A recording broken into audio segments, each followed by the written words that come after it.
बुद्ध ने कहा, महाराज, मैं भी खेती ही करता हूँ। इस पर किसान को जिज्ञासा हुई और वह बोला, मैं न तो तुम्हारे पास हल देखता हूँ, न बैल और न ही खेती का स्थल। तब आप कैसे कहते हैं कि आप भी खेती ही करते हो? आप कृपया अपनी खेती के संबंध में समझाएं। बुद्ध ने कहा, महाराज, मेरे पास श्रद्धा का बीज, तपस्या रूपी वर्षा और प्रजा रूपी जोत और हल है। पाप भीरुता का दंड है, विचार रूपी रस्सी है, स्मृति और जागरूकता रूपी हल की फाल और पेनी है। मैं वचन और कर्म में संयत रहता हूँ। मैं अपनी इस खेती को बेकार घास से मुक्त रखता हूँ और आनंद की फसल काट लेने तक प्रयत्नशील रहने वाला हूँ।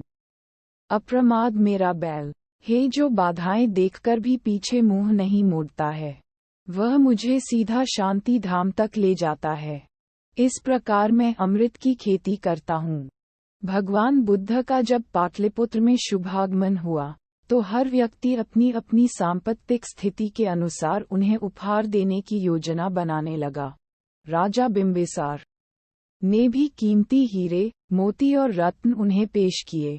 बुद्धदेव ने सबको एक हाथ से सहर्ष स्वीकार किया। इसके बाद मंत्रियों, सेठों, साहूकारों ने अपने अपने उपहार उन्हें अर्पित किए और बुद्धदेव ने उन सबको एक हाथ से स्वीकार कर लिया। इतने में एक बुढ़िया लाठी टेकते वहां आए। बुद्धदेव को प्रणाम कर वह बोली, भगवन, जिस समय आपके आने का समाचार मुझे मिला, उस समय मैं यह अनार खा रही थी। मेरे पास कोई दूसरी चीज न होने के कारण मैं इस अधखाए फल को ही ले आई हूँ। यदि आप मेरी इस तुच्छ भेंट स्वीकार करें, तो मैं अहोभाग्य समझूंगी। भगवान बुद्ध ने दोनों हाथ सामने कर वह फल ग्रहण किया। राजा बिंबिसार ने जब यह देखा तो उन्होंने बुद्धदेव से कहा, भगवन, क्षमा करें, एक प्रश्न पूछना चाहता हूँ। हम सबने आपको कीमती और बड़े बड़े उपहार दिए जिन्हें आपने एक हाथ से ग्रहण किया, लेकिन इस बुढ़िया द्वारा दिए गए छोटे एवं जूठे फल को आपने दोनों हाथों से ग्रहण किया, ऐसा क्यों? ये सुन बुद्धदेव मुस्कराए और बोले, राजन, आप सबने अवश्य बहुमूल्य उपहार दिए हैं, किंतु ये सब आपकी संपत्ति का 10वां हिस्सा भी नहीं है।